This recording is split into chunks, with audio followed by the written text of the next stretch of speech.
TJ vai emitir, é? É o TJ. E o que ela diz, essa certidão? Essa certidão ela vai constar como negativa. No usucapião, nós precisamos provar que o autor da ação do usucapião não processou ninguém em relação ao imóvel. E também não foi processado. Por isso, essa certidão do distribuidor civil, nós vamos solicitar do autor da ação do usucapião e do último proprietário que consta na matrícula. Entendeu? Para provar que ninguém processou ninguém. Entendi. Tá, isso mostra que ela é nossa pacífica. Aí a prova da posse qualificada.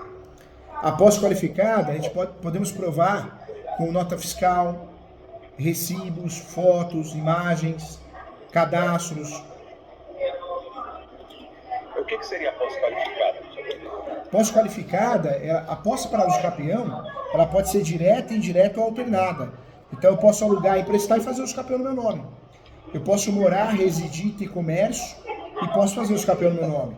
E eu posso usar o imóvel como veraneio para cultos religiosos, para passear e posso fazer uso capião no meu nome. Por quê? Porque eu tenho a posse alternada. Todas essas posses são posses qualificadas para fazer uso capião, entendeu? Tá. E o animus domini, eu comprovo. O animus domini você comprova com as manutenções, benfeitorias. Ótimo. Ok. Doutor, o senhor também falou de enunciado 432? Isso. É a súmula. E de uma A súmula é a 237 do Supremo. É o que essa súmula? Essa súmula fala que o usucapião poderá ser arbítrio em matéria de defesa. Tá. E o enunciado O enunciado 492, ele esclarece que a posse tem um novo conceito no Brasil. A posse, ela pode ser usada para venda, compra. A posse é um direito sui generis. Ok. Tá.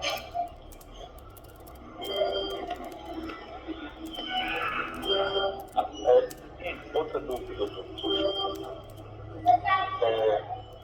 Como eu disse para o senhor, quem exerce a posse desse imóvel é um grupo de pessoas que não estão constituídos por uma associação, uma organização. Quem que é o autor dessa ação do usucapião? São todos os membros que eles se reúnem? É um deles? Vale a pena constituir uma associação para entrar com a ação do usucapião? Na verdade, pode fazer o usucapião aquele que tem a posse. Eu posso ter uma situação de várias pessoas que têm a posse, a chamada composse. Então, no contexto dessa ação, pode constar uma pessoa, um casal, várias famílias, várias pessoas, vários irmãos. O doutor consegue levar para o polo da ação quem o doutor quiser, basta provar a posse. Conexão com a posse, né? Pois é, o doutor vê mais força, eu ajuizando essa ação, são poucas pessoas, vamos dizer que são umas 10. O doutor vê essa ação com mais força, eu colocando as 10 no polo ativo, ou um dos 10. Olha, eu não vejo criar uma pluralidade ativa, não muda não. É que quando eu coloco muita gente, a ação pode ficar confusa, eu tenho que fazer prova da posse de todos. Se eu conseguir reduzir, é melhor. Estrategicamente pensando, é melhor. Mas não que eu, incluindo todos, eu tenho um resultado negativo, né? Porque o meu medo é, por exemplo, o juiz pegar essa ação e ele dizer, olha, tem um, ele está me dizendo que ali eles eram uma igreja. Então tem vários, né? Mas tem um deles que está querendo usucapiar. Será que esse um não está querendo pegar para ele? Você está entendendo? Talvez tenha até essa confusão, esse problema, né? Então, para evitar, porque se o doutor orienta, vamos reduzir, depois dá uma confusão, vamos falar assim, mas foi o doutor que é culpado, o doutor que orientou.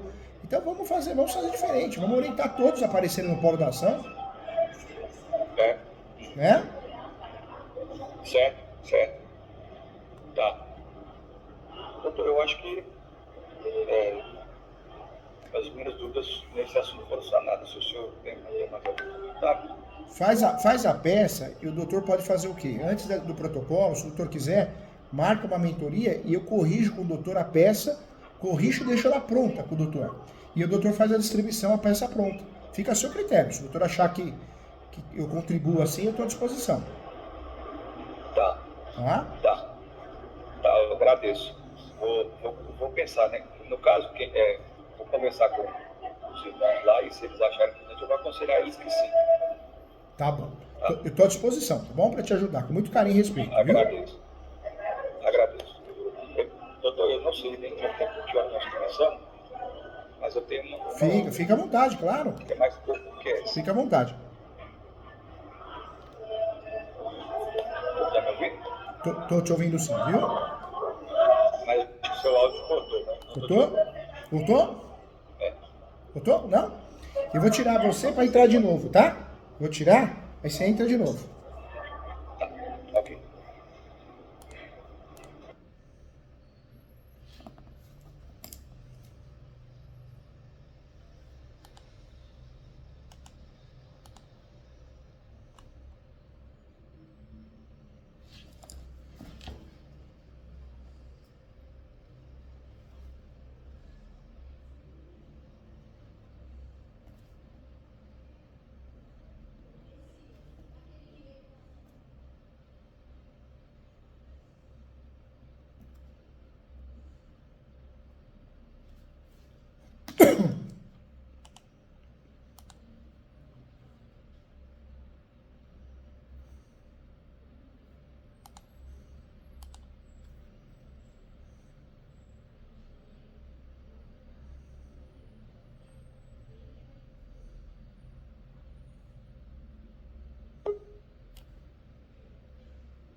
Pronto. Legal, doutor Eduardo. Fica tranquilo. É porque, na verdade, às vezes alguém ligou para o doutor, aí a plataforma corta, para ninguém ouvir a conversa. Tranquilo. Parabéns pela energia, viu, doutor? O doutor tem uma energia muito boa. A energia boa, positiva e de extrema educação. Faltam pessoas igual o doutor no planeta, viu? Não é no Brasil, no planeta. Parabéns, não perca esse jeito de ser, não, viu? Muito legal. E eu agradeço também a forma como o doutor está conduzindo essa consultoria. Estou me agradando muito. Eu tô aqui para te ajudar, para te proteger e deixar tudo pronto. Agradeço muito. Doutor, vamos lá. No segundo caso, eu acho que ele vai envolver o tema da adjudicação compulsória. Isso também tange o direito imobiliário? Tange, na verdade, a ação de adjudicação compulsória é uma das ações mais utilizadas no direito imobiliário, verdade. Ótimo, perfeito. Então, vamos lá. Vou começar a contar a história então, do começo. Eu acredito que vai ser bem mais curta do que a outra. Tá bom. Então, duas pessoas, um casal, Antônio e Dalvani. Eles eram casados e proprietários de um imóvel, também um plano. Em 2001, eles se divorciaram e, na partilha de bens, ficou decidido que o imóvel ia pertencer exclusivamente a Dalvani, a mulher. E assim foi feito. Dalvani, posteriormente, ela se casou de novo, depois do divórcio, e ela vendeu esse imóvel para a pessoa de Sandro. E esse Sandro é o meu cliente. Então ela vendeu esse imóvel para o Sandro. Só que, novamente, vou utilizar a palavra bem vana aqui, muito vacilo, não foi transferido esse imóvel para o Sandro. Ela só passou para ele uma procuração pública do imóvel, mas não transferiu. O que aconteceu? Isso foi em 2012, tá? Em 2012 ela vendeu esse imóvel para o Sandro. O que aconteceu? Em 2019, a Dalvani faleceu. Ela faleceu e ela deixou 3 herdeiros, que são o seu esposo, ela é casada, e 3 filhos. Até hoje, para você ter ideia, consta que o imóvel ele é de propriedade do Antônio, que é aquele primeiro marido da Dalvani. Por quê? Porque o formal de partilha não foi registrado na matrícula do imóvel. Então, até hoje consta que o imóvel é de Antônio e está escrito lá, casado com a Dalvani. Mas depois disso eles se separaram, o imóvel passou a pertencer exclusivamente a ela e ela vendeu para o Sandro, que é o meu cliente. Então o que eu fiz? Semana passada, esse caso chegou para mim recentemente, e que a primeira coisa que eu já fiz? Eu já fui lá no cartório de registro de imóveis, onde está matriculado esse imóvel, e eu dei início ao processo de registro desse formal de partilha. Na matrícula do imóvel para fazer com que conste como proprietária apenas a Dalvani. Certo? Mas o que eu quero saber é como que depois disso eu vou conseguir transferir a titularidade para o Sandro. Eu também acho justo eu dizer para o doutor que eu ajuizei uma ação de sobrepartilha, mas essa ação de sobrepartilha ela foi julgada improcedente porque eu concordo com a magistrada, ela entendeu que não era caso de sobrepartilhar esse bem para os herdeiros da Dalvani, porque assim, os herdeiros da Dalvani eles não discutem que o bem é do Sandro, eles não querem o bem, só que eles falaram assim, ajuize essa ação de sobrepartilha, passa para nós e depois a gente passa para o Sandro, a gente vai lá e passa a escritura para o Sandro. Só que a juíza, ela entendeu que não é caso de sobrepartilha desse imóvel, porque quando a Dalvani faleceu, ela já tinha vendido o bem para o Sandro. Então o bem não integra o espólio da Dalvani para ser feito sobrepartilha dele. Eu concordei com a magistrada. De qualquer modo, assim, frustradas sobre partilha. E aí eu pensei, então deve ser o caso de adjudicação compulsória. Eu faço esse imóvel pertencer a Dalvani e depois eu ajuizo a adjudicação compulsória. E aí, assim, eu penso um pouco como que seria essa ação de adjudicação compulsória para fazer com que o juiz, eu não sei se o juiz, ele manda os herdeiros otorgarem escritura para o Sandro, como é que funcionaria isso? Mas essa é a minha dúvida, se o doutor acha que essa ação de adjudicação compulsória é o caminho correto. Eu vi que também tem uma ação de alvará judicial, se eu não me engano, que é uma ação de procedimento de jurisdição voluntária e parece que serve para o mesmo propósito. Eu escolhi alguma jurisprudência do TJ de São Paulo e eu achei algumas decisões do tribunal nesse sentido. Agora, eu tenho medo de como ser uma ação, parece que bem menos usada do que a adjudicação compulsória. Eu tenho medo de ajuizar e o juiz, talvez por alguma falta de conhecimento, falta de não conhecer esse instituto, ele de alguma forma não inviabilizar a procedência da ação. Mas então eu queria apresentar esse caso para o doutor e ouvir a opinião do doutor sobre isso. Entendi. É claro que nós temos, né? Muitas vezes a gente tem a adjudicação compulsória. A adjudicação compulsória é uma ação de obrigação de fazer. A ideia é obrigar o outro a transmitir para mim. Se ele não fizer isso, o judiciário faz. Porque ganhando essa ação, o judiciário expede uma carta de adjudicação e eu faço a averbação, né? Eu faço a averbação disso. Na verdade, o termo adequado é até registro, porque registro é a transmissão. Mas eu só uso essa ação quando de fato a briga é puramente contratual, o contrato é muito bem feito. O alvará judicial, por outro lado, é um pedido que eu posso fazer fora o inventário, que é muito comum quando tem dinheiro em conta corrente, conta poupança, para pedir liberação do dinheiro, né? É muito comum, mas eu posso fazer dentro de um inventário, para liberar o bem de menor valor, o carro, uma moto. Uma casa é mais difícil, um imóvel é mais difícil, né?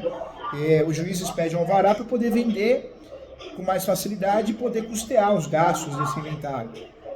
Agora, são alternativas, mas sempre, quando for possível uso capião, porque o cliente tem os requisitos para uso capião, sempre será a melhor alternativa. Por quê? Uso capião, diferente da adjudicação compulsória, alvará, compra e venda, que é forma derivada, o uso capião é forma originária. Então você consegue fazer o quê? Você consegue no uso capião regularizar com muito mais facilidade, porque é forma originária, você não depende da matrícula anterior, do último proprietário, entendeu? Doutor, qual que é o problema? Desculpa, esqueci de te mencionar esse importante detalhe. Mas se não for um problema, o senhor pode me dizer, isso não é problema. Mas eu acho que é. É que o Sandro, quando ele comprou o imóvel, ele nunca morou nesse imóvel. Ele alugou. Então, esse imóvel está alugado desde que o Sandro comprou esse imóvel. Talvez ficou pouco tempo sem alugar e depois ele alugou. Está alugado até hoje. Entendi. Isso é bom, isso é bom. Dá para fazer usucapião assim? Dá porque os capião, você não precisa ter a posse direta, né? Morar, residir, ter comércio. Não. A posse qualificada para uso capião, ela pode ser direta. Eu moro, resido, eu tenho comércio, mas ela pode ser indireta, né? Eu posso alugar, posso emprestar, posso fazer um contrato de comodato e eu tenho a posse indireta. É até mais fácil de ganhar, porque o contrato de comodato ou o contrato de locação faz prova disso, né?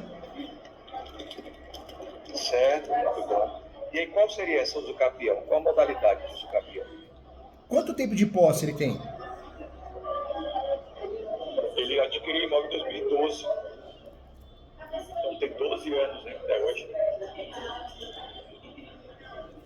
Então eu usaria o quê? Eu uso o capião do 1238 também, né? Coincidência ou não, é o mesmo usucapião.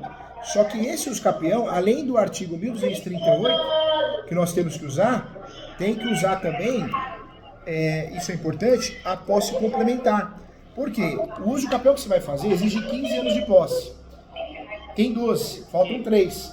Então, usa dentro desse usucapião a tese do usucapião complementar. O que é essa tese? O STJ, o Superior Tribunal de Justiça, chegou ao consenso que o prazo para o usucapião ele pode ser completado no decorrer do processo judicial. Entendeu?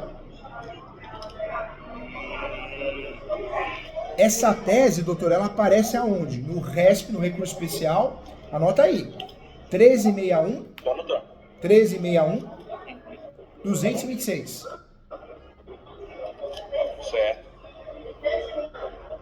Tá. O prazo, então, do processo aí, o processo precisaria durar 3 anos. Como é que é feito isso? O processo ele precisa durar 3 anos, então?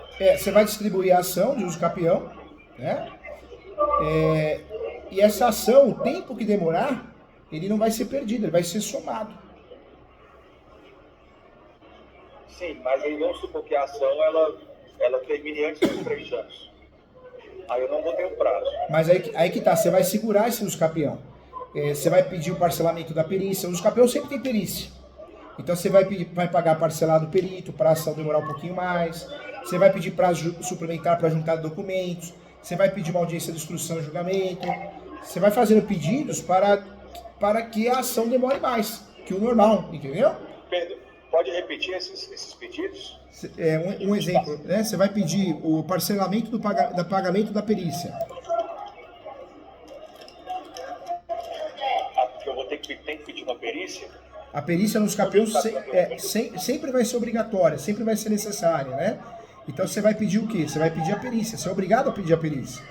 Nesse usucapião, a hora que chegar o momento da perícia, você pede para parcelar. Você pede audiência de instrução e julgamento. Você pede também para atrasar... Parcelar o pagamento? Parcelar o pagamento do perito. Ah, tá. Ok. Aí pede também instrução, audiência de instrução. Instrução e julgamento. Tá. Pede também nesse usucapião, faz o pedido nesse usucapião também, da audiência, do agendamento da audiência de instrução e julgamento. Não entendi. Faz o pedido da audiência de instrução e julgamento. Essa eu já anotei. Já anotou? De audiência de instrução. Outra coisa que você pode fazer, muitas vezes você não concorda com o perito, o valor, pede que seja substituído o valor para apresentar outro valor. Tudo isso segura a ação do usucapião viva para que ela dure mais e você consiga bater esses 3 anos, entendeu? Entendi. Uma outra coisa também que eu pensei aqui agora é esperar mais um ano, talvez, para ajustar essa ação. Né? Eu prefiro distribuir a ação e pedir o prazo suplementar. Porque o usucapião, a gente não pode esquecer, é um guarda-chuva, é um escudo protetor.